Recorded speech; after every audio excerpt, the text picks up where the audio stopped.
బిడ్డలారా, దేవుని వాక్యాన్ని మీరు చూస్తే అక్కడ ఏమంటాడంటే, దేవుడు లేయాను ఏమి చూసి కనికరించాడట, ఏమి చూసి జ్ఞాపకం చేసుకున్నాడు, ఏమి చూసి ఆమెను ఆశీర్వదించాడు అంటే, ఆమె ద్వేషింపబడుటను చూసి, అయ్యో పాపం అన్యాయంగా ద్వేషించబడుతుంది.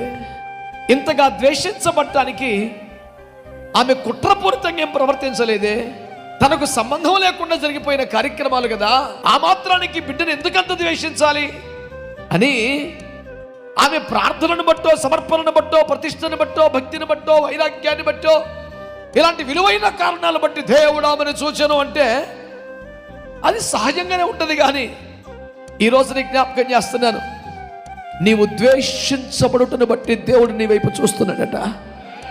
ఈ మాటలు వింటున్న నీవు కొత్తగా ప్రభువులోకి వచ్చిన వ్యక్తివైనా, చాలా కాలంగా భక్తి చేస్తున్న విశ్వాసివైనా, ఒకవేళ సేవకుడివైనా, ఇప్పటికే బహుబలంగా వాడబడుతున్న స్థాయిలోని వాడివైనా, నీవైనా నేనైనా మన దేవుని గురించి ఒక విశేషం తెలుసుకోవాలి. ఆయన ఎంత గొప్పడు తెలుసా, ఎంత ప్రేమగలవాడు తెలుసా. ఈ సమాజంలో దూషింపబడుతూ, ద్వేషింపబడుతూ, బాధింపబడుతున్న అనేక మంది న్యాయము చేయవలసిన అధికారుల వద్దకు వెళ్ళి అర్జీలు పెట్టుకొని, ఏమంటే చెప్పులు అరిగిపోయేలా తిరుగుతున్న వారి వైపు తిరిగి చూడటానికి దిక్కులేని కాలంలో బ్రతుకుతున్నాం. కానీ ఎవ్వడికి చెప్పకుండా గదిలో పడి ఏడుస్తుంటే, నీవు ద్వేషించబడుటను బట్టి నిన్ను చూస్తున్న ఒక దేవుడు ఉన్నాడు. ఆయన పేరు నా ప్రభువైన యేసుక్రీస్తు వారు.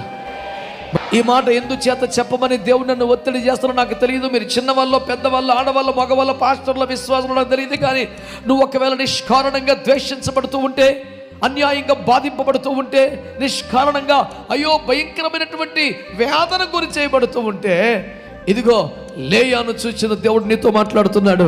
వారు బాధింపబడుటను, ద్వేషింపబడుటను చూచి తనను జ్ఞాపకం చేసుకున్న దేవుడు ఈ ఉపవాస ప్రతిష్ఠిత పండుగల్లో నిన్ను జ్ఞాపకం చేసుకోబోతున్నాడు.